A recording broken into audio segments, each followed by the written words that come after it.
मेरे आज लेक्चर का टॉपिक है बायो एलिमेंट। अब बायो मीन लिविंग। एलिमेंट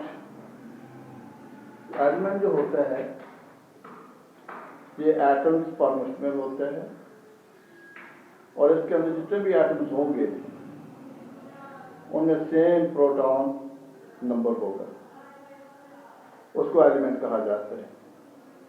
जब कार्बन है, हाइड्रोजन है, उनको एलिमेंट का नाम दिया जाएगा। अब बायो एलिमेंट, इससे मुराद वो एलिमेंट जो लिविंग थिंग्स में पाए जाते हैं उनको बायो एलिमेंट कहा जाएगा। टेक्स्ट बुक के मुताबिक जो एलिमेंट्स हैं उनकी तादाद 92 वहाँ पर मेंशन की गई है, लेकिन इससे ज़्यादा जो एलिमेंट तकरीबन 118 के करीब एलिमेंट होते हैं, लेकिन आपके सिलेबस में 92 मेंशन है। अब उन 92 एलिमेंट जो नेचुरली पाए जाते हैं उनमें से कुछ एलिमेंट ऐसे हैं जो कि जानदारों में पाए जाते हैं, उनकी तादाद 16 है, 16। तो 16 एलिमेंट जानदार के अंदर पाए जाते हैं और वो एलिमेंट मिलकर केमिकल कंपाउंड बनाते हैं और वो केमिकल कंपाउंड जिनसे एक ऑर्गेनिज्म वो बनता है।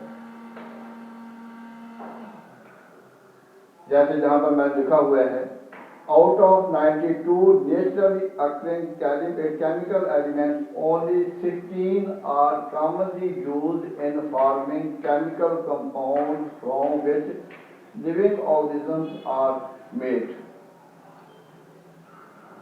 These 16 elements and a few others which occur in particular organisms are called bioelements.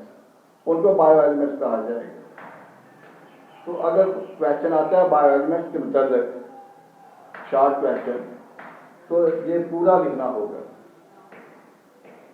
उसके बाद 6 एलिमेंट ऐसे हैं जो सबसे ज्यादा कॉमन हैं और ये बॉडी मास का तकरीबन 99% बनाते हैं, 99%। और वो 6 एलिमेंट कौन कौन से हैं? उसमें एक ऑक्सीजन है, कार्बन है, हाइड्रोजन है, नाइट्रोजन है, कैल्शियम है, फास्फोरस है। ये 6 एलिमेंट हैं जिनको कॉमनेस्ट एलिमेंट कहा जाता है और ये बॉडी मास का 99% बनाते हैं। अब इनकी परसेंटेज कितनी है? सबसे ज़्यादा ऑक्सीजन मौजूद होगी जो 65% है, कार्बन 18% होगी, हाइड्रोजन 10% है, नाइट्रोजन 3% है, कैल्शियम 2% है, फास्फोरस 1% है। जैसे ये ग्राफ शो कर रहा है इनकी परसेंटेज को। अब इसमें सबसे कम परसेंटेज फास्फोरस की है, उससे ज़्यादा कैल्शियम की है, उससे ज़्यादा नाइट्रोजन से ज़्यादा हाइड्रोजन से ज़्यादा कार्बन की और कार्बन से ज़्यादा ऑक्सीजन की परसेंटेज होगी। अब आपने इनको आसानी के साथ याद कैसे करना है, उसमें आप ये कर सकते हैं कि मतलब हम देखते हैं OCH और एक हम बना लेते हैं MCAP। अब OCH में 3 की परसेंटेज पहले देख लें। O की कितनी है? 65% है, कार्बन की कितनी है? 18% है, हाइड्रोजन की कितनी है? 10% है। इस तरह 3 आप याद कर लेंगे। उसके बाद फिर आपने नाइट्रोजन की देखनी है, कितनी है? नाइट्रोजन की 3 है, कैल्शियम की 2 है और फास्फोरस की 1 है। then 3 2 1 3, 2, 1 और जहां पर क्या होगा 65, 18, 10। इस तरह से आप आसानी के साथ इसको याद कर लेंगे। अब ये तो हो गया 6 एलिमेंट्स जो हमारे बॉडी मास का तकरीबन 99% बनाते हैं। अब बाकी जो बायो एलिमेंट्स हैं वो 1% बनते हैं, 1%। अब उसमें कौन कौन से हैं? उसमें पोटासियम और सल्फर। अब देखिए याद करने का तरीका, आप इसको स्प्लिट कर लें। पहले ये 2 याद कर लें, पोटासियम और सल्फर। ये बनता है 0.35 है और दूसरा 0.25, 0.10 का डिफरेंस है। एक 0.35 है, दूसरा 0.25 है। उसके बाद 2 क्लोरीन और सोडियम, दोनों की परसेंटेज सेम है। ये 2 डिफर करते हैं, इनमें डिफरेंस है 0.10 का, और ये दोनों जो सेम है 0.15 इनकी परसेंटेज बनती है। जबकि मैग्नीशियम की परसेंटेज ये 0.05 होगी।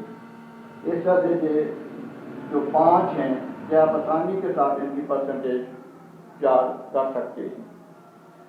अब आयरन जो है वो है 0.004%, आयरन 0.004%, जबकि कॉपर है, मैंगनीज है, जिंक है, आयोडीन है, ये सारे के सारे इनको ट्रेस एलिमेंट्स कहा जाता है, जिनकी क्वांटिटी ना होने के बराबर होती है, बहुत कम होती है, उनको ट्रेस एलिमेंट्स कहा जाता है।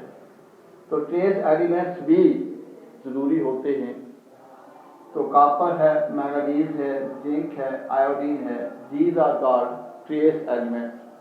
और इस तरह से ये 16 एलिमेंट्स हैं जो कि एक जानदार के अंदर पाए जाते हैं और इनको बायो एलिमेंट्स का नाम दिया जाता है। अब बायो एलिमेंट्स ये तो जानदार के अंदर होंगे और यही एलिमेंट नॉन लिविंग वर्ल्ड में भी मौजूद होते हैं। अब वहां पर जो एलिमेंट पाए जाते हैं उनकी प्रॉपर्टीज बायो एलिमेंट से मुख्तलिफ होती हैं। बायो एलिमेंट्स की जो प्रॉपर्टीज हैं वो मखसूस होती हैं, स्पेसिफिक होती हैं, क्योंकि ये एलिमेंट इनकी जो अरेंजमेंट होती है वो मखसूस होती है, जिसकी वजह से बायो एलिमेंट्स में ख़ास प्रॉपर्टीज व्यक्त हो जाती हैं, कैरेक्टरिस्टिक्स व्यक्त हो जाती हैं, जो कि एक कहने के लाइफ की बेस बनते हैं, जिनसे जानदार जो है वो वजूद में आते हैं, उनका बॉडी बनता है। तो उसमें मैं रीडिंग करके आपको बता देता हूँ। The fact that 15 common elements occur in all organism, तमाम में पाए जाते हैं, and the fact that their properties differ from those in the non living world, यानी उनकी जो प्रॉपर्टीज हैं उन एलिमेंट्स से मुख्तलिफ होती हैं जो नॉन लिविंग वर्ल्ड में पाए जाते हैं।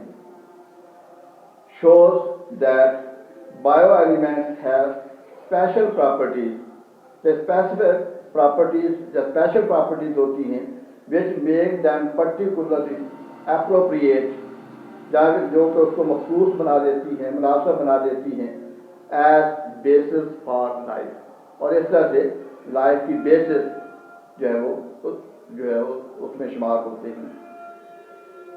Biological organization is not simple, जब ये सिंपल नहीं होती, it has high degree of complexity, उसमें बहुत ज़्यादा पेचीदगी पाई जाती है, because of which living organisms are able to carry out a number of process, some very complicated. इसी वजह से जानदार के अंदर बहुत से ऐसे रिएक्शंस होते हैं जो बहुत ही पेचीदा होते हैं। वो सिर्फ बायो एलिमेंट्स की वजह से है, क्योंकि जो बायो एलिमेंट्स हैं उनकी स्पेशल कैरेक्टरिस्टिक्स मौजूद होती हैं which distinguish them from the non living things, और इस तरह से हम जानदार को नॉन लिविंग से डिफरेंशिएट कर सकते हैं। A living thing has built-in regulatory mechanism, यानी हर जानदार के अंदर एक रेगुलेटरी मैकेनिज्म पहले से मौजूद होते हैं मसलन जब एक बच्चा पैदा होता है तो उसके अंदर रेगुलेटरी सिस्टम मौजूद होगा जिसके लिए उसके बॉडी का टेम्परेचर कंट्रोल होगा और उसका बॉडी का जो टेम्परेचर है वो नियरली कांस्टेंट रहेगा, क्योंकि ये पहले से रेगुलेटरी सिस्टम मौजूद होते हैं विच इंटरेक्ट विद एनवायरनमेंट, जो कि एनवायरनमेंट के साथ इंटरेक्ट करते हैं to sustain its structure and functional integrity, जिसकी वजह से उनका जो स्ट्रक्चर है, उनके जो फंक्शन है वो बरकरार रहते हैं।